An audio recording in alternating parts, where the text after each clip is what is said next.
दयानंद सरस्वती अपने जीवन में मैडम ब्लावात्स्की के इतने प्रभाव में रहा कि उसने अपनी जो वसीयत बनवाई थी उस वसीयत में एक दावेदार मैडम ब्लावात्स्की को ही बनाया गया था। आप सोच सकते हैं कि दयानंद ने किस प्रकार से अपनी छवि एक क्रांतिकारी हिंदू समाज के पुनरुद्धारक के रूप में स्थापित करने का प्रयास किया। लेकिन आंतरिक सत्य क्या था कि दयानंद ने 1882 में जो अपनी वसीयत छपवाई है उसमें 18 लोग थे। परोपकारिणी सभा का उल्लेख किया गया है उसमें। तो स्वीकार पत्र उसने छपवाया था जो मेरठ में रजिस्टर करवाई गई थी इस पत्रावली को। और ये पत्रावली कब बनी थी? 1882 में, 1882 में।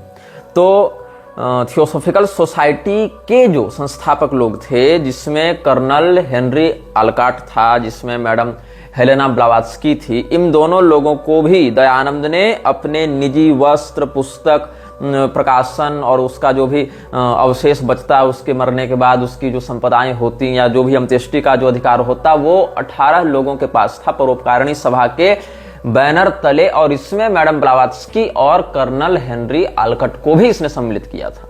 तो दयानंद ऐसा नहीं है कि वो हिंदुओं के लिए काम कर रहा था या वेदों के उद्धार के लिए काम कर रहा था। दयानंद हिंदुओं को उनके पारंपरिक सनातन धर्म परंपरा से तोड़कर अपने संगठन में जोड़ने का प्रयास कर रहा था। और उनको पहले एक बार कुल परंपरा से तोड़ दिया जाता, शास्त्रीयता से विमुख कर दिया जाता, वेदों के नाम पर उनको अपने पास बुलाकर उनको वेदों का अनर्थ ही बताया जाता, तो उस स्थिति में वापसी का तो कोई मार्ग बचता नहीं, क्योंकि मन तो विकृत हो चुका है।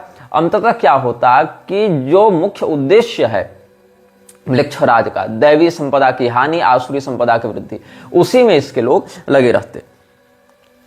तो यहां पर आप 150 सालों का ईसाई मिशनरी का इतिहास देखें। 150 वर्षों में ईसाई मिशनरियों में ने भारत में जितना धर्मांतरण कराया उसका आंकड़ा निकाल कर देखें। और ये आंकड़ा निकाल कर देखें कि उनमें से कितने लोग अपनी विशुद्ध कुल परंपरा से जुड़े हुए थे और फिर ईसाई बने। बहुत कम लोग मिलेंगे जो दुर्भाग्यवशात या बिल्कुल लोभ से ग्रस्त होकर ऐसा किए होंगे। लेकिन ये जितने लोग आर्य समाज और ये जितने अलग अलग प्रकार की संस्थाएं हैं, एनजीओ हैं, जो सनातन धर्म के मूल सिद्धांत के विरुद्ध जाकर बनाई गई, ये सभी एनजीओ जहां पर सक्रियता से कार्य कर रही हैं, उन्हीं सभी स्थानों में धर्मांतरण ईसाइयों ने अधिक किया है। और यहां तक कि कोल्हापुर में तो आर्य समाज आधिकारिक रूप से क्रिश्चियन मिशनरीज के साथ मिलकर साहू घाटगे के नेतृत्व में कार्य कर रहा था। इसका तो रिकॉर्डेड डॉक्यूमेंट भी ऐतिहासिक प्रमाण के रूप में प्रस्तुत किया जा सकता है। तो मैक्स मूलर ने जिस समय वेदों का भाष्य लिखने का षड्यंत्र किया, दयानंद ने उसका विरोध किया। बाहर से ऐसा देखने पर लगता है कि दयानंद ने वैदिक मत की रक्षा की, लेकिन दयानंद ने क्या वेद के अर्थ को प्रकाशित किया? नहीं। दयानंद ने सायणाचार्य जी के, महिधराचार्य जी के उवट के भाष्य को भी गलत बताया। मतलब मैक्स मूलर का भाष्य तो गलत है, हे हिंदुओं तुम उसको मत पढ़ो, लेकिन जो परंपरागत आचार्य हैं उनको भी मत पढ़ो। तो क्या पढ़ो? तो जो हम बता रहे हैं सो पढ़ो, ऐसा दयानंद ने दावा कर दिया। मैक्स मूलर के कुछ पत्र, जो फ्रेडरिक मैक्स मूलर है उसके कुछ पत्र जो कि 2 वॉल्यूम्स में प्रकाशित हुए हैं, उनमें से कुछ का संस्मरण हम देना चाहेंगे। पहला पत्र जो बड़ा प्रसिद्ध है, जो उसने अपनी पत्नी को लिखा था 1866 में, उसमें क्या कहता है वो? This edition of mine and the translation of the Veda will hereafter tell to great extent on the fate of India. It is the root of their religion, and to show them what the root is, I feel sure, is the only way of uprooting all that has sprung from it during the last 3000 years. जो हम ये संस्करण लिख रहे हैं, वेदों का अर्थ बना रहे हैं, उसका प्रभाव भारत के भविष्य को बहुत गहराई से अपने शिकंजे में लेगा। वो बहुत गहराई से भारत के भविष्य को प्रभावित करेगा, क्योंकि भारतीय धर्म का जो मूल है वेद हैं। धर्म का मूल क्या है? अखिल धर्म का मूल श्रुति हैं, वेद हैं। वेदो खिलो धर्म मूला। तो वेद अखिल धर्म का मूल हैं।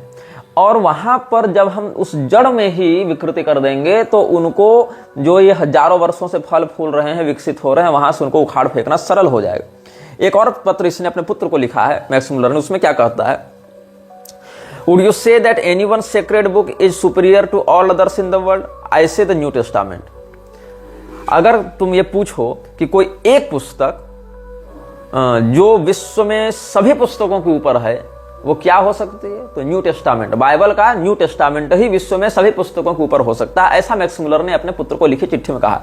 Would you say that any one sacred book is superior to all others in the world? I say the new testament. उसके बाद सेकंड नंबर पर ये रखता है कुरान को। After that, I should place the Quran, which in its moral teachings, which is hardly more than a later edition of the New Testament. Max Muller के अनुसार सबसे पहला नंबर ये बाइबल के न्यू टेस्टामेंट को देगा, उसके बाद ये कुरान को स्थान देगा, जो कि न्यू टेस्टामेंट का ही एक अद्यतित संस्करण है, एक अपडेटेड वर्जन है, एक न्यू एडिशन है मोरल टीचिंग्स के मामले में। उसके बाद ये क्या कहता है, तीसरे स्थानों पर मैं ओल्ड टेस्टामेंट को रखूंगा, बाइबल के ही ओल्ड टेस्टामेंट को तीसरे स्थान पर रखूंगा। Then would follow the Old Testament, the southern Buddhist Tripitaka, और चौथे स्थान पर हम रखेंगे बौद्धों के त्रिपिटक को, दक्षिणी बौद्धों के त्रिपिटक को। पांचवें स्थान पर यह वेद को रखता है और छठे स्थान पर फारसियों के जैन अवेस्ता को रखता है। ये इसकी दुर्बुद्धि है। वेदों को बाइबल और कुरान से नीचे रखने वाला है कौन? Max Muller. और प्रभुपाद ने भी क्या कहा था कि बाइबल, कुरान, वेद, गीता, भागवत ये सब एक ही पवित्र ग्रंथ हैं, एक ही ईश्वर का प्रतिपादन करने वाले ग्रंथ हैं। 1868 में अपनी पत्नी को लिखे पत्र के 2 वर्षों के बाद आर्गेल के ड्यूक को, जो भारत का मंत्री हुआ करता था, मिनिस्टर फॉर इंडिया, वहां एक भारत मंत्री पद हुआ करता था ना, कि भारत का प्रतिनिधि कौन बनेगा, मतलब भारतीय समाज पर तो ब्रिटिश निवेशकर्ताओं का राज्य है, तो वहां भारत मंत्री बनाते थे। तो ड्यूक ऑफ आर्गाइल उस समय इस पद पर था। उसको ये क्या लिखता है, 16 दिसंबर 1868 को लिखी हुई चिट्ठी में मैक्स मुलर कह रहा है, the ancient religion of India is doomed and if Christianity does not step in, whose fault will it be? Bharat का प्राचीन धर्म अब मेरे द्वारा ध्वस्त कर दिया गया है, और इस अवसर का लाभ लेकर भी अगर ईसाइयत भारत में अपना पैर नहीं फैलाती है, तो इसमें फिर किसकी गलती मानी जाएगी? मतलब मिशनरी की ही गलती है कि तुम इतना बढ़िया अवसर चूक जा रहे हो। ऐसे ही बायरामजी मलाबारी को 29 जनवरी 1882 को मैक्स मुलर ने चिट्ठी लिखी है। उसमें क्या कहता है, I wanted to tell what the true historical view of this value of this ancient religion is as looked upon not from an exclusively European or Christian, but from a historical point of view, but discover it in steam engines and electricity and European philosophy and morality, and you deprive it of its true character. The true historical value of Vedic religion को मैं जानता हूं, मतलब कि वैदिक धर्म का जो वास्तविक महत्व है, ऐतिहासिक महत्व, उसको हम जानते हैं, ये कहता था मैक्स मुलर। और इसीलिए उसको विकृत करने का हम प्रयास कर रहे हैं, क्योंकि अगर ये विकृत होगा तो भारत में अतिशीघ्र ईसाइयों का बाहुल्य बढ़ेगा। इसी काम को राजा राम मोहन राय बढ़ाने में लगा रहा, इसी काम को दयानंद भी आगे बढ़ाने में लगा रहा, किंतु दयानंद ने मैक्स मुलर की इन बातों का खंडन किया, विरोध किया। अगर विरोध नहीं करता तो लोगों को खुलेआम पता चल जाता कि भैया ये तो ईसाई मिशनरियों के लिए काम कर रहा है। तो इसीलिए उसने क्या किया, दयानंद ने मैक्स मुलर का विरोध किया, ताकि लोगों को लगे नहीं ये तो ईसाइयों के खिलाफ लड़कर हिंदू धर्म की रक्षा कर रहा है। लेकिन क्या किया दयानंद ने इसके साथ साथ, दयानंद ने सीधे सीधे हमारे सनातन धर्म के मान्य ग्रंथों को ही नकारना आरंभ कर दिया। दयानंद ने क्या किया, वो जितने भी स्वमत विरुद्ध ग्रंथ हैं उनको उसने प्रक्षिप्त कह दिया। भारतेंदु हरिश्चंद्र जो बड़े प्रसिद्ध साहित्यकार हुए, उन्होंने एक टिप्पणी की थी दयानंद सरस्वती के विषय में। क्या कहते हैं भारतेंदु हरिश्चंद्र, पहले केवल भागवत का खंडन किया, फिर सब पुराणों का, फिर कई ग्रंथ माने कई छोड़े, अपने काम के प्रकरण माने, अपने विरुद्ध को छेपक कहा, भाष्य में रेल तार आदि कई अर्थ जबरदस्ती की। इसी से संस्कृत विद्या को भली भांति न जानने वाले ही प्रायः इनके अनुयायी हुए। जाल को छुरी से न काटकर दूसरे जाल से ही काटना चाहा, इसी से दोनों आपस में उलझ गए और परिणाम गृह विच्छेद उत्पन्न हुआ। किसका? दयानंद का यह दुष्परिणाम समाज को देखने को मिला। ये किसका वचन है? ये भारतेंदु हरिश्चंद्र का वचन है। और जो दयानंद सरस्वती ने लिखा है विदेशियों के विषय में, उसमें एक सत्यार्थ प्रकाश के 10वें 11वें समोल्लास को तुम पढ़ोगे तो इसमें एक बात है मूर्तियों के विरुद्ध, मूर्ति पूजा के विरुद्ध, कि जब संवत 1914 में अंग्रेजों ने तोपों से मंदिर उड़ा दिए थे तो मूर्तियां कहाँ गई थी? अधेलों ने तो वीरता की और शत्रुओं को मारा, बघेलों ने तो, हाँ टाइपिंग मिस्टेक है, बघेलों ने तो वीरता की और शत्रुओं को मारा, परंतु मूर्ति एक मक्षी की टांग भी न तोड़ सकी। यदि श्री कृष्ण के सदृश कोई होता तो उसके धुर्रे उड़ा देता और वे भागते फिरते। भला यह तो कहो कि जिसका रक्षक मार खा जाए उसके शरणागत क्यों न पीटे जाए। और फिर यूरोप वासियों की प्रशंसा करते हुए दयानंद क्या लिखता है, यूरोपियनों की उन्नति के कारण है उनमें बाल्यावस्था में विवाह न करना। तो शास्त्र जो कन्यादान की आई है उसका निषेध कर दिया कि अंग्रेज लोग बहुत बढ़िया कर रहे हैं बचपन विवाह न करके। हमारी बहु बेटियों की जो स्थिति है समाज में धर्मशास्त्रीय मर्यादा के अनुसार, उसको इसने खंडित किया। अपने बच्चों को सुशिक्षित करना, तो क्या हम सुशिक्षित नहीं कर रहे थे? हमारी शिक्षा तो उनकी शिक्षा की अपेक्षा कई गुना लौकिक पारलौकिक दृष्टि से उन्नत थी। स्वयंवर विवाह होना, और इस बात को भी यहां पर कह दिया कि जिसका मन जिससे लगे उसको तुम शादी करके ले जाओ। वहां पर स्वयंवर का जो शास्त्रीय अर्थ है वो लागू नहीं होता, लेकिन वहां पर क्या है, स्त्री पुरुष का एक दूसरे प्रति आकर्षण हुआ तो कर लियो संबंध, न हुआ तो तलाक दे दियो। यही वहां पर यूरोपियन व्यवस्था थी। उसी की प्रशंसा करते हुए दयानंद लिख रहा है, उनका शिक्षित होकर धूर्तों का उपदेश न सुनना। मतलब वे शिक्षित हैं और धूर्त लोग उनको उपदेश देंगे तो नहीं सुनेंगे। धूर्त यहाँ किसको कहा जा रहा है? मूर्ति पूजकों को, सनातन धर्मियों को। न उनके पाखंडों में फंसना, परस्पर विचार कर और सभा से निश्चित करके कार्य करना, स्वदेश और स्वजाति की उन्नति के लिए तन मन धन से प्रयास करना और उनके प्रति कभी विश्वासघात न करना, आलस्य को छोड़कर उद्योग और पुरुषार्थ में लगा रहना आदि वेदोक्त शुभ गुण। मतलब इसके लिए असली वेदोक्त गुण तो था यूरोपियों के पास और हम लोगों के पास कुछ नहीं था। हम लोग पाखंडी थे, अंधविश्वासी थे, ढोंगी थे, ऐसा इसका कहना है। और जो दयानंद ने यूरोपियों की प्रशंसा में लिखा कि वो लोग बाल विवाह नहीं करते, अपने मन से स्त्री पुरुष को चयन करके विवाह कर लेते हैं और ये वेदोक्त गुण है और इसी गुण को भारत को अपनाना चाहिए। इस छोटी सी पंक्ति का और इस पंक्ति के माध्यम से सनातन धर्म की परंपरा को तोड़ने का क्या दुष्परिणाम हुआ कि आज घर घर वर्ण संकरता फैल गई, घर घर व्यभिचार होने लगे, घर घर वेश्यावृत्ति होने लगी और उसको उन्नत समाज के रूप में, वोक कल्चर के रूप में देखा जाने लगा। 2 से 3 पीढ़ी जाते जाते ये चारित्रिक पतन दयानंद ने करवा दिया। जो अंग्रेजों का अभिष्ट था उसी को दयानंद ने अन्य प्रकार से परोसकर व्यक्त किया। क्योंकि जब आप मूर्ति पूजा का खंडन इस प्रकार से करेंगे तो आपके मन में इस्लाम और ईसाईयत के प्रति कोई आक्रोश नहीं बचेगा। करे ठीक है, हमारे मंदिरों को लूट दिया, हमारी मूर्तियों को तोड़ दिया, तो क्या दिक्कत है, हम ही गलत थे जो मूर्ति पूजा कर रहे थे। ये दयानंद ने षड्यंत्र किया है कि तुम्हारे मन में यह भाव डालना कि तुम मूर्ति पूजा गलत कर रहे हो, इसीलिए तुम्हारे मंदिरों को कोई तोड़ दे तो तुमको फर्क नहीं पड़ना चाहिए। तो इससे क्या हुआ कि जो लोग मूर्ति पूजा के विरुद्ध खड़े हो गए दयानंद के बहकावे में, राम मोहन राय के बहकावे में, वो सभी लोग अपराध बोध से ग्रस्त हो गए कि हम ही गलत कर रहे थे जो मूर्ति पूजा कर रहे थे और हमारे शत्रुओं ने ठीक ही किया। मतलब मूर्ति पूजा के विरोध से क्या हुआ, मूर्ति और मंदिरों से जुड़े जितने भी आजीविका थे शूद्र वर्ण के, माली का काम, बढ़ई का काम, रथकार का काम और जितने भी प्रकार के सैरंध्री का काम है, ये जितने भी मंदिर की परंपरा से जुड़े हुए थे शूद्र वर्ण के लोग, आप जगन्नाथपुरी जावे, एक मंदिर की व्यवस्था से लाखों लाख लोग आजीविका पा रहे हैं और उनमें 80% लोग तो शूद्र वर्ण से ही हैं। तो मंदिर की व्यवस्था तोड़ने से पूरी अर्थव्यवस्था टूटेगी। अर्थव्यवस्था टूटने पर क्या होगा, लोग गुलामी करने के लिए विवश होंगे, अंग्रेजों की नौकरी करने के लिए विवश होंगे और हिंदुओं के मन में अंग्रेजों का विरोध करने का भाव भी नहीं जगेगा। क्योंकि आप मूर्ति पूजा का विरोध करेंगे तो मंदिर टूटने पर आपको कष्ट नहीं होगा, सरकार आपके मंदिरों पर अधिग्रहण करेगी और जो हिंदू तब भी मूर्ति पूजा में निष्ठा रखेंगे उन हिंदुओं के प्रति आपके मन में घृणा का उदय होगा, करे ये सब तो ढोंगी है, पाखंडी है। तो जो हिंदू मूर्ति पूजा करेगा उसके मन में आपके प्रति घृणा होगी। यही काम आर्य समाज आज भी कर रहा है। फिर अगर उस मंदिर को कोई तोड़ने आएगा, उस मंदिर के ऊपर अत्याचार होगा तो आपके मन में कोई क्रोध नहीं होगा, क्षोभ नहीं होगा, करे ठीक है जाओ होने दो। तो इससे इस्लाम और ईसाईयत के प्रति आपके मन में कोई संघर्ष की भावना नहीं बचेगी।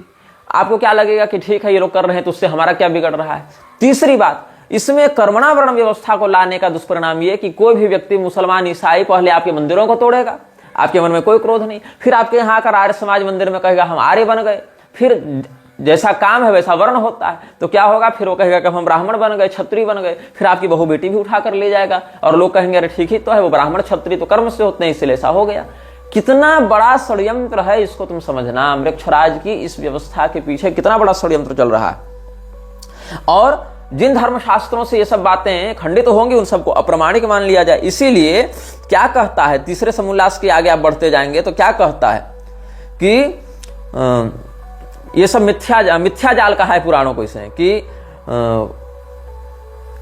कुछ ग्रंथ परित्याग के योग्य जाल ग्रंथ, कपोल कल्पित मिथ्या ग्रंथ है। इनमें यदि थोड़ा बहुत सत्य भी है तो वह वेद का और असत्य इनके घर का है। इसीलिए इन असत्य मिश्रित ग्रंथों को उसी तरफ त्याग देना चाहिए जैसे विष युक्त अन्न को। सत्य का ग्रहण तो वेदादि शास्त्रों से ही हो ही जाता है, फिर इस मिथ्या जाल को क्यों गले लगाया जाए।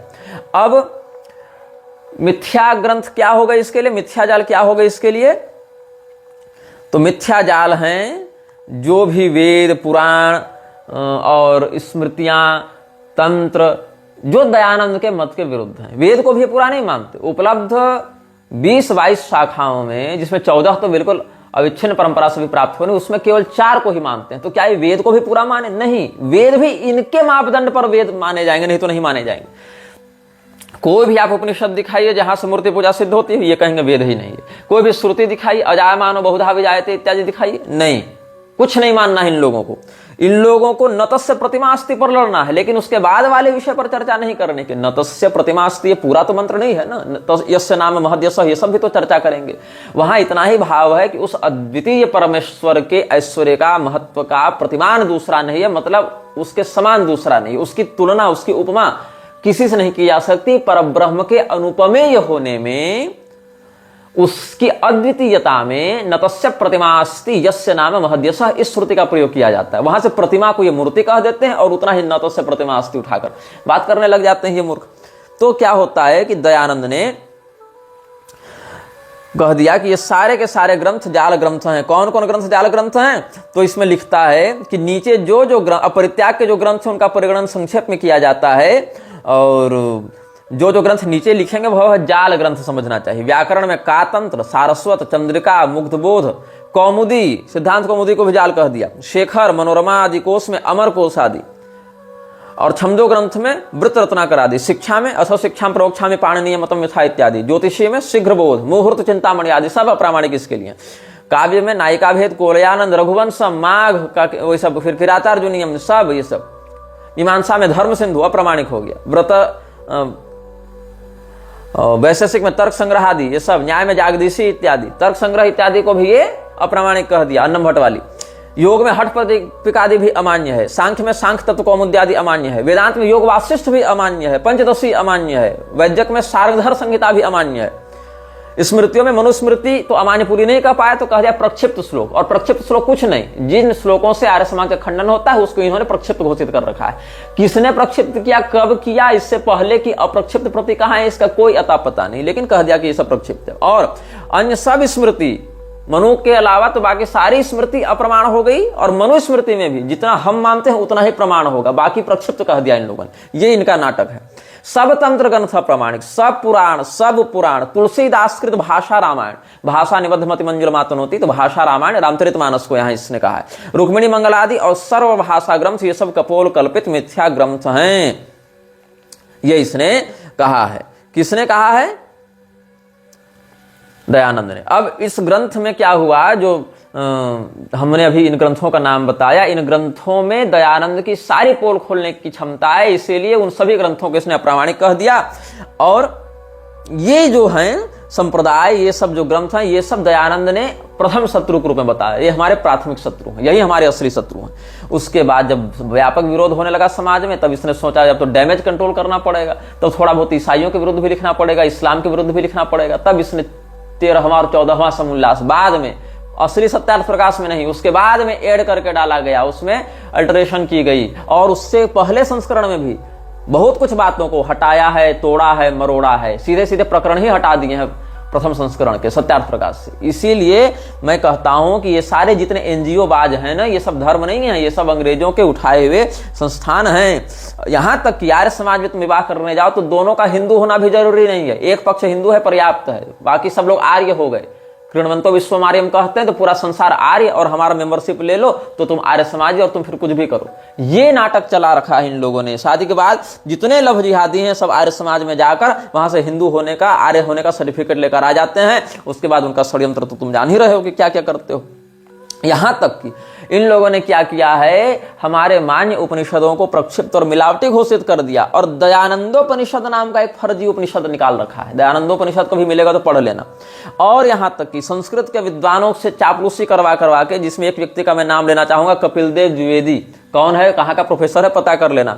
कपिल देव द्विवेदी ने दयानंद का स्तोत्र लिख दिया है। तुलसीदास जी का ग्रंथ अप्रामाणिक हो गया, लेकिन दयानंद की स्तुति होनी चाहिए। भगवान की पूजा नहीं हो सकती है, भगवान की मूर्ति नहीं बनानी है, लेकिन जो शास्त्रोक्त है उसको नहीं मानना इनके लिए, लेकिन दयानंद की बड़ी बड़ी मूर्तियां लगी रहेंगी। जब मैं बहुत बच्चा था तो हमारे पिताजी ने आधुनिक शिक्षा दिलाने के उद्देश्य से सोचा कि किसी आधुनिक विद्यालय में भी डालना चाहिए।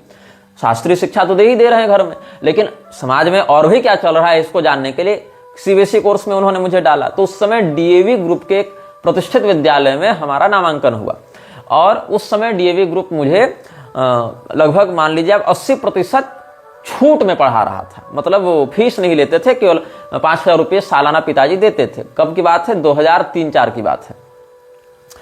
तो उस समय लगभग 2-2.5 साल हम पढ़े होंगे। मैंने प्रथम, द्वितीय और उसके बाद 5-6 महीना और हम पढ़े थे। इतनी कक्षाएं वहां पढ़े थे। और उस समय प्राइड ऑफ डीएवी का हमको इन लोगों ने पुरस्कार दिया था और एक महाधिवेशन हुआ था डीएवी ग्रुप का। तो हमने संस्कृत में एक नाटक किया था, अष्टावक्र का हमने वहां पर अभिनय किया था। अष्टावक्र हम बने थे और संस्कृत में वो नाटक किया था। तो इसके कारण डीएवी समूह में जो वहां बड़े बड़े डायरेक्टर आए थे उसमें हमारी अच्छी प्रतिष्ठा थी उस समय। तो प्राइड ऑफ डीएवी का हमको उन्होंने पुरस्कार दिया था। धीरे धीरे, अच्छा, पिताजी को भी आर्य समाज के इतने गहरे षड्यंत्रों के विषय में नहीं पता था। उनको लगा कि ठीक है आधुनिक शिक्षा देने के लिए भेज रहे हैं, लेकिन धीरे धीरे उन लोगों ने जब कहा कि नहीं, ये मूर्ति पूजा नहीं, वैसा नहीं, ऐसा नहीं, अपने भाषणों में वो लोग लिख लिख कर देते थे कि तुम इसको प्रेजेंट करना, मतलब आर्य समाज का प्रचार करना।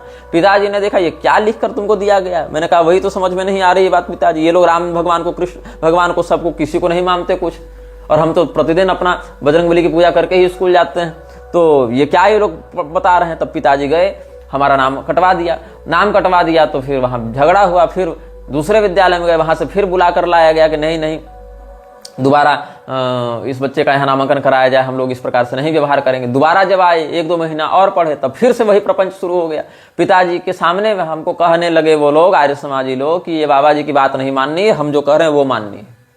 तब पिताजी ने कहा कि तुम हमारे ही पुत्र को हमारे ही स्वधर्म विरुद्ध कर दे रहे हो, तो तुम किस प्रकार की शिक्षा इसको दोगे। वहीं झगड़ा हुआ और आर्य समाजियों के मुंह पर पिताजी ने उनको खूब सुनाया और हमें वहां से कहा कि अब चलो, जो पढ़ाना होगा हम पढ़ाएंगे, जैसे पढ़ाना होगा वैसे पढ़ाएंगे। तो फिर पिताजी हमको वहां से हटा दिए। तो बचपन में, बहुत बचपन में, 6-7-8 वर्ष की उम्र में 2-2.5 साल के लिए डीएवी ग्रुप में आधुनिक शिक्षा प्रणाली के विषयों को जानने के लिए हमारा नामांकन करवाया गया था। लेकिन सैद्धांतिक रूप से तो हम उससे प्रभावित नहीं हुए। प्रभावित हुए रहते तो झगड़ा ही नहीं होता। झगड़ा हो गया क्योंकि सिद्धांत टकराने लगे ना। तो इन लोगों ने क्या किया, वहां पिताजी ने यही पूछा था केवल कि ये जो आपने प्लेग्राउंड में इतनी बड़ी दयानंद की मूर्ति लगा रखी है, इसको अगर हम जाके 10 जूता मारे तो आपको कैसा लगेगा। तो नहीं, ऐसा कैसे, वैसा कैसे। तो फिर भगवान कृष्ण और भगवान श्री रामचंद्र जी, जिनकी प्रतिमा का शास्त्रीय वर्णन मिलता है, उन वर्णनों को अस्वीकार करने के लिए तुम लोग सीधे सीधे मूर्ति पूजा को नकली कह देते हो और फिर उसी दयानंद की मूर्ति खड़ी करके उसका अनावरण करके उसको फूल माला चढ़ा रहे। तो तुम मानना क्या चाहते हो भाई, तुमको मानना क्या है यहाँ की। तो इसने क्या लिख दिया है, नमामि मूल शंकरम दयाकरम गुणाकरम प्रभाकरम सुधाकरम समस्त लोक भास्करम। मतलब पूरे विश्व में अगर कोई सूर्य है तो दयानंद है इनके लिए।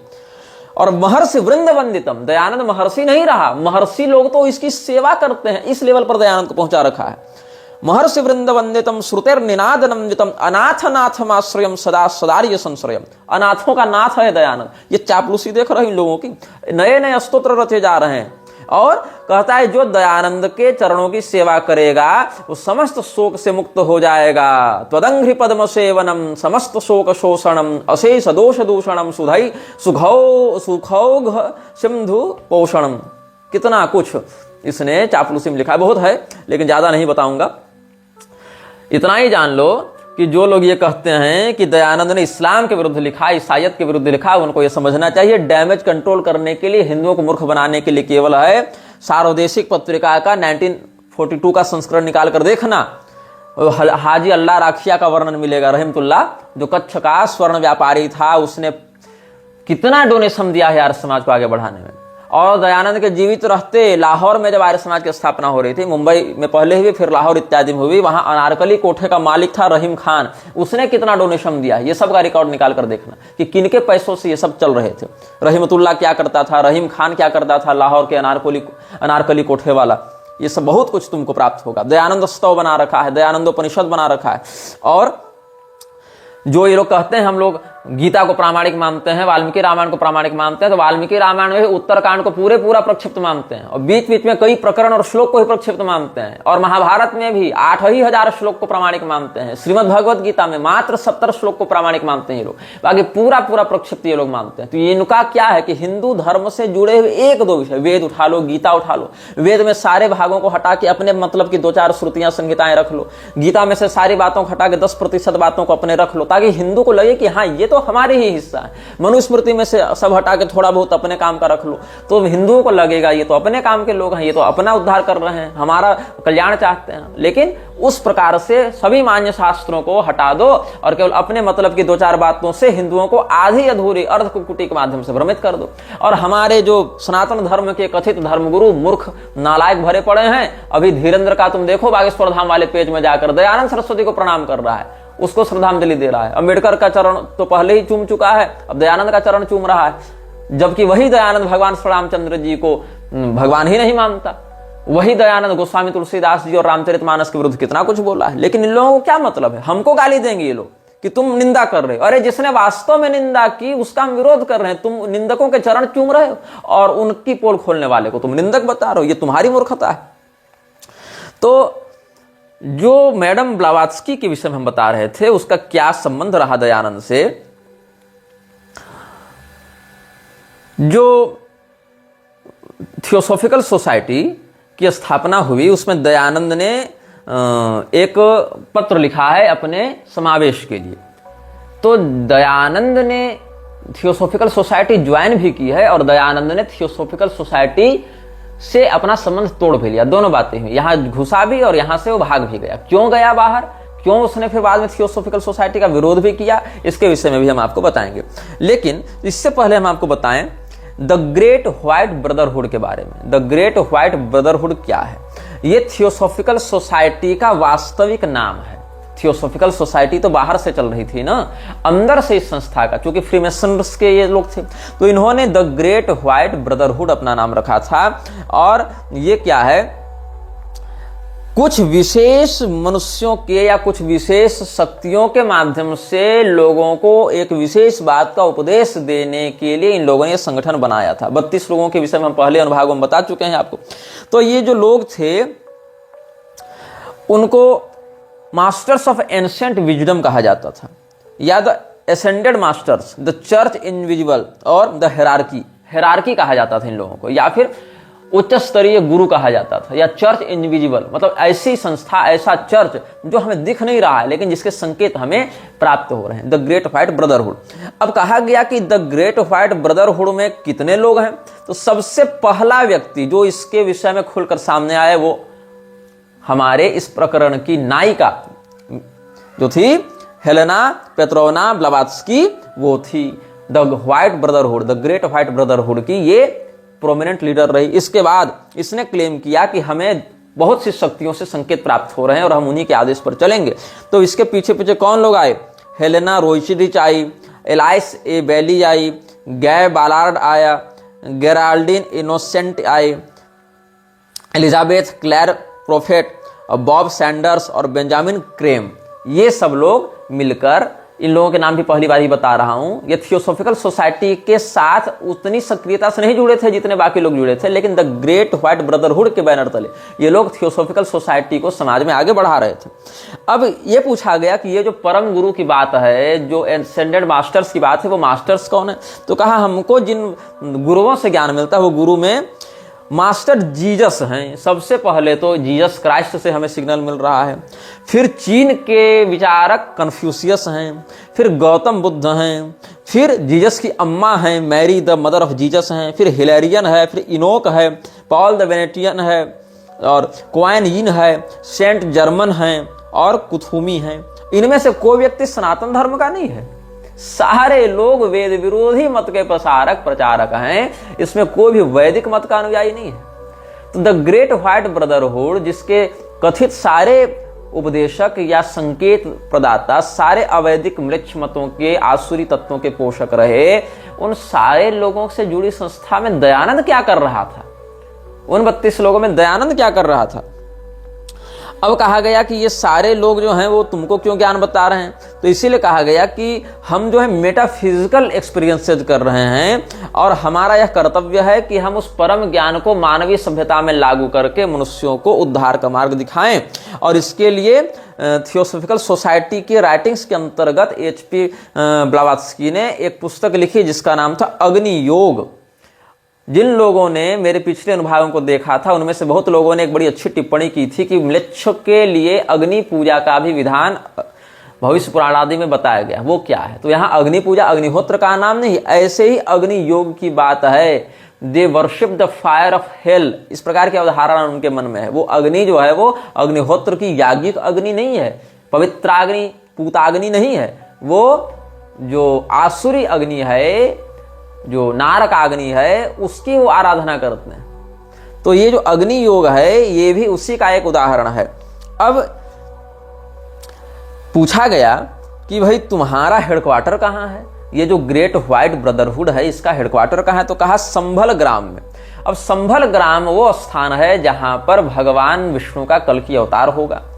संभल ग्राम वह जगह है जहां भविष्य के बुद्ध भी होंगे, जिनका नाम होगा मैत्रेय। दोनों की भविष्यवाणी मिलती है। वैदिक मत के संरक्षक भगवान कल्कि और अवैदिक मत के प्रस्तोता भगवान मैत्रेय, दोनों का अवतार संभल ग्राम में वर्णित है। और उस समय मंजूश्री कीर्ति संभल का राजा रहेगा, ऐसा बौद्ध मानते हैं। और इसका वर्णन कालचक्र तंत्र में वर्णित है और कालचक्र तंत्र की एक प्रति हमारे पुस्तकालय में सुरक्षित है। तो अनुत्तर योग की जो श्रृंखला है, बौद्धों में बहुत से हैं, तो उसमें जो अनुत्तर योग तंत्र श्रृंखला है उसमें एक तंत्र आता है कालचक्र तंत्र, वहां इन बातों का संदर्भ मिल जाता है। तो ये जो ग्रेट व्हाइट ब्रदरहुड है ये कहता है कि हम संभल ग्राम से अपना सिग्नल प्राप्त कर रहे हैं। पुनश्च उसमें सिग्नल देने वाला कोई वैदिक शास्त्रीय मत का आचार्य नहीं है। जितने लोग हैं, कोई ईसाई है, कोई बौद्ध है, कोई और किसी मत को मानने वाला है। तो यहां पर एक नाम बड़ा महत्वपूर्ण है द ग्रेट व्हाइट ब्रदरहुड में। द ग्रेट व्हाइट ब्रदरहुड के राइटिंग्स को आप पढ़ेंगे तो वहां एक नाम बहुत बार आता है जिसका नाम है अज़राएल। अज़राएल, AZRAEL। तो अज़राएल जो है वो क्या है? अज़राएल को मालक अल मौत भी कहा जाता है। कुरान में इसका वर्णन है सूरा अज सजदा में। तो सूरा अज सजदा में इसको मलक अल मौत कहा गया है और इसने 4 पुस्तकें दी हैं अपने अनुयायियों को। जो अज़राएल है वो भी एक प्रकार का उच्च स्तरीय पिशाच है, म्लेच्छराज के कार्य को ये भी आगे बढ़ाता है। तो इसका स्वरूप कैसा है? एक व्यक्ति जिसने काले रंग का क्लॉक पहन रखा है, हुडेड क्लॉक। जैसे आप इसको देखे होंगे कभी किसी फिल्म में या किसी फोटो में, ग्रीम रीपर। ग्रीम रीपर एक अवधारणा है मृत्यु के देवता के विषय में, जो बहुत पतला दुबला कंकाल नुमा दिखता है और उसकी लंबाई बहुत अधिक है और काले रंग का चोगा जो हुडी पहना रहता है और पीछे पूरा क्लॉक उसका पर्दे के समान गिरता रहता है और अपने हाथों में एक लाठी लिए हुए और उस लाठी के ऊपर एक लोहे का नोक वाला लगा हुआ है, कटार जैसा, मतलब वो कर्व है एक, और उसमें एक लाठी लगी हुई है और वो ग्रीम रीपर लोगों को मारने के लिए आता है। तो ग्रीम रीपर जो है उसी के समान मलक अल मौत अथवा अज़राएल का स्वरूप बताया गया है। अलग अलग सभ्यताओं में अलग अलग नाम से इस पिशाच को ये लोग कहते हैं। तो ये अज़राएल ही teachings of the Great White Brotherhood के मूलभूत 4 पुस्तकों का उपदेष्टा है। और ये मैडम ब्लावात्स्की का थियोसॉफिकल सोसाइटी के पीछे का चेहरा था। मतलब कितने लेयर्स बने हुए हैं, कितनी परतें बनी हुई हैं इस प्रकार के संगठनों में, ये तुमको समझना पड़ेगा। बाहर से लग रहा है आर्य समाज तो क्रांति ला रहा है और भारत को आगे बढ़ा रहा है। आर्य समाज कहां से जुड़ा है? वो थियोसॉफिकल सोसाइटी से जुड़ा है। Theosophical society the Great White brotherhood से जुड़ी है। द ग्रेट व्हाइट ब्रदरहुड म्लेच्छराज के अज़राएल पिशाच से जुड़ा हुआ है। ये पूरा का पूरा क्रम चल रहा है। तो 1850 और 1860 के बीच में HPB जब कबालिस्टों से मिल रही थी, जो यहूदियों का एक तांत्रिक संप्रदाय माना जाएगा, और द्रूज रिलीजन एक था वहां पर, कबीली लोगों ने द्रूज नाम का एक मत चला रखा था, और कॉप्टिक क्रिश्चियनिटी, इन लोगों के ये संगठन में रही थी। तो रोशन के साथ ये, जब रोशन उसके साथ यात्रा किया करता था ना, रोशन 32 में से तीसरा व्यक्ति था, आप उसके विषय में पिछले अनुभागों में सुन सकते हैं। तो रोशन के साथ ये कायरो में रहने लगी थी, वहां पर उसको बहुत कुछ तंत्र विद्या के विषय में जानकारी मिली, वहां वो प्रैक्टिस करने लगी। फिर उसको जमाल अद-दीन अफगानी मिला था, जो पॉलिटिकल रिफॉर्मर और सूफी टीचर हुआ करता था। उसके बाद ये मैक्स थियन से मिली, जो एक पोलैंड का जू था, जो लुई बेम्स्टेन के नाम से भी प्रसिद्ध था। तो इसके विषय में बता चुके हैं। इसका मीरा अल्फासा से क्या संबंध था, मीरा अल्फासा का अरविंदो से क्या संबंध था, बहुत लोगों से मिली। और उसके बाद फ्रीमेसन्स का एक लीडर था राफेल बॉर्ग, इससे ये मिली। तो राफेल बॉर्ग और एचपीबी और मेटामॉन और बेम्स्टेन, ये सारे लोग मिलकर कायरो में 1871 में तांत्रिक ऑकल्ट सोसाइटी की रचना करने का, स्थापना करने का प्रयास करते हैं, लेकिन उस समय ये असफल होते हैं। ये लोग कोई समाज सुधारक और कोई क्रांतिकारी छवि वाले लोग नहीं थे, एक सब बहुत ही घृणित कार्य करने वाले पिशाच पूजक थे, जो मृक्षराज के काम को आगे बढ़ाना चाहते थे। तब क्या हुआ, 1871 में जब कायरो में ये संगठन करने का स्थापना का प्रयास करने लगे, ऑकल्ट सोसाइटी बनाने का, और ये असफल हुए, तो उसके 2 साल के बाद रोशन के साथ ये फिर से मिलकर न्यूयॉर्क में अपने मैसोनिक, फ्रीमेसन और रोसिक्रूसियन एसोसिएट्स के साथ मिलकर, रोसिक्रूसियन सोसाइटी के विषय में हम पहले बहुत पुराने अनुभागों में बता चुके हैं। तो फ्रीमेसन्स के साथ और रोसिक्रूसियन सोसाइटी के साथ मिलकर इसने 1873 में न्यूयॉर्क में चार्ल्स सॉथर्न का सहयोग लेकर थियोसॉफिकल सोसाइटी की नींव डालने का प्रयास किया। और सॉथर्न कौन था? कैग्लियास्त्रो का आपने नाम सुना होगा। कैग्लियास्त्रो एक भविष्यवक्ता हुआ करता था, जिसके विषय में अरविंदो विशेष एपिसोड में हमने बताया है। शायद एपिसोड 34 या 35 होना चाहिए, 34 के आसपास मैंने बताया था। तो कैग्लियास्त्रो जिस संस्था से जुड़ा हुआ था, जिसमें मैसोनिक राइट ऑफ मेम्फिस था और सोसाइटियस रोसिक्रुयाना इन एंजेलिया, तो इन दोनों संगठनों से कैग्लियास्त्रो सम्मानित था, एसोसिएशन था। इन्हीं दोनों संगठनों से जुड़ा था सोथेरन, जो चार्ल्स सोथेरन था। तो चार्ल्स सोथेरन ही थियोसॉफिकल सोसाइटी को बनाने में फ्रीमेसन और रोसिक्रूसियन लोगों को साथ में लाकर एचपीबी का सहयोग करता है। उसके बाद इजिप्ट में, मिस्र में एक लक्सर ब्रदरहुड था, ब्रदरहुड ऑफ लक्सर, लश्कर नहीं, लक्सर, LUXOR, वो लश्कर तैयबा वगैरह अलग होते हैं। तो ये जो ब्रदरहुड ऑफ लक्सर था, ये भी पैशाचिक गतिविधियों को अंजाम देने वाला एक गुप्त संगठन था। और ये इससे कौन जुड़ा था? बेम्स्टेन। तो बेम्स्टेन ही बाद में मैक्स थियन बन गया था ना, जो मैक्स थियन मीरा अल्फासा के गुरु बना बाद में, जो अरविंदो विशेष में हम बता चुके हैं। तो ये जो ब्रदरहुड ऑफ लेक्सर था, ये भी बड़ा मिस्टीरियस था और इससे जुड़ा हुआ था बेम्स्टेन। तो अलग अलग गुप्त संस्थाओं के लोगों ने मिलकर एक और दूसरी संस्था की नींव डाली थी, और secret society like the Rosicrucian lodge, यही इनकी महत्वाकांक्षा थी कि हम रोसिक्रूसियन लॉज की तरह एक सीक्रेट सोसाइटी की स्थापना करें।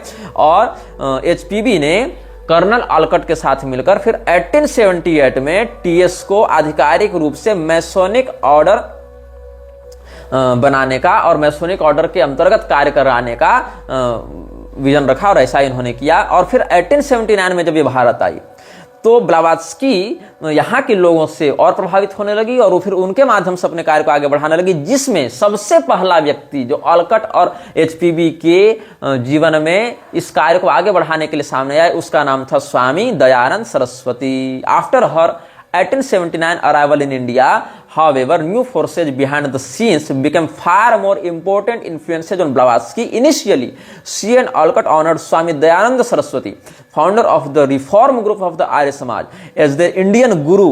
Dayananda denounced all Hindu practices and doctrines from the post-Vedic period and wished to make Indian society on the basis of his interpretation of Vedas. From Olcott's memoirs, it is clear that at first HPB declared the Swami one of the masters. Later, after falling out due to his religious intolerance, he was supplanted by other Indian Mahatmas. क्या हुआ? दयानंद सरस्वती को इन लोगों ने अपना गुरु के रूप में स्थापित किया, चूंकि उसके पास एक धर्मगुरु की छवि थी, एक नाम था, एक वेशभूषा थी, तो हिंदुओं के मध्य अपनी घुसपैठ करने के लिए दयानंद एक अच्छा माध्यम हो सकता था। और बाद में इन लोगों ने क्या किया, आप पढ़ेंगे जो यूनिवर्सल फ्री मैसनरी की जो वेबसाइट है, वहां पर सेंजार के विषय में जो बातें बताई गई, वहां क्या कहते हैं ये लोग कि if the manuscript the heretic code is written in Sanjar Brahmabhasya, it can only be read or understood by initiated Brahmanas who have already received the revelation of Atharvan and Angiras, the last and supreme initiation. अथर्वण और आंगिरस विद्याओं में, इन तंत्र विद्याओं में जिसकी आभिचारिक निपुणता रहेगी, ऐसा ब्राह्मण ही सेंजार भाषा के ग्रंथ को और ब्रह्मभाष्य को समझ सकता है। और ब्रह्मभाष्य वास्तविक भाषा है ब्रह्मांड की, जो बाद में लोगों ने संस्कृत के रूप में जानना प्रारंभ किया, लेकिन संस्कृत उसका मूल रूप नहीं है। वास्तविक तो संस्कृत से भी पुरानी भाषा सेंजार ही है, ऐसा इन लोगों ने बताने का प्रयास किया था। तो दयानंद सरस्वती का इस प्रकार से संबंध हमने बताया कि कैसे द ग्रेट व्हाइट ब्रदरहुड के बैनर तले उसके अभियानों को, अजराइल के उपदेशों को ये लोग आगे बढ़ाने के लिए अलग अलग गुप्त संस्थाओं के लोगों ने मिलकर थियोसॉफिकल सोसाइटी की नींव डाली, और फिर थियोसॉफिकल सोसाइटी ने दयानंद सरस्वती से हाथ मिलाया। और यहां तक कि रुडोल्फ हॉर्नले को यह कहना पड़ा, जो क्वींस कॉलेज का प्रिंसिपल था बनारस में, उसको यह कहना पड़ा कि He, Dayananda, may possibly convince the Hindus that their modern Hinduism is altogether in opposition to the Vedas. If once they become thoroughly convinced of this radical error, they will no doubt abandon Hinduism at once. They cannot go back to the Vedic state that is dead and gone and will never revive. Something more or less new must follow. We hope it may be Christianity. कि दयानंद हिंदुओं के मन में ये बात डालने में सफल हो जाएगा कि वेद अलग हैं, पुराण अलग हैं, और वैदिक मत जो है वो वास्तविक है, पौराणिक मत नकली है। और एक बार हिंदू इस बात को जान गए, समझ गए, तो पुराणों से उनकी निष्ठा समाप्त हो जाएगी और फिर उनको ईसाइयत की ओर ढकेलना हमारे लिए सरल हो जाएगा। ये प्रोफेसर रुडोल्फ ने कहा, और प्रोफेसर रुडोल्फ दयानंद का बहुत निकटवर्ती व्यक्ति था। आगे के अनुभागों में हम आपको बताएंगे कि आर्य समाज में कौन से फ्रीमेसन्स के एक्टिव सदस्य घुसे हुए थे और कैसे इन लोगों ने आर्यन मेसोनरी की स्थापना की थी। यह वीडियो जल्द ही हटा दिया जा सकता है। कृपया थर्ड पार्टी एप्स का उपयोग करके डाउनलोड करें। आप इस वीडियो को अपने चैनल पर फिर से अपलोड भी कर सकते हैं।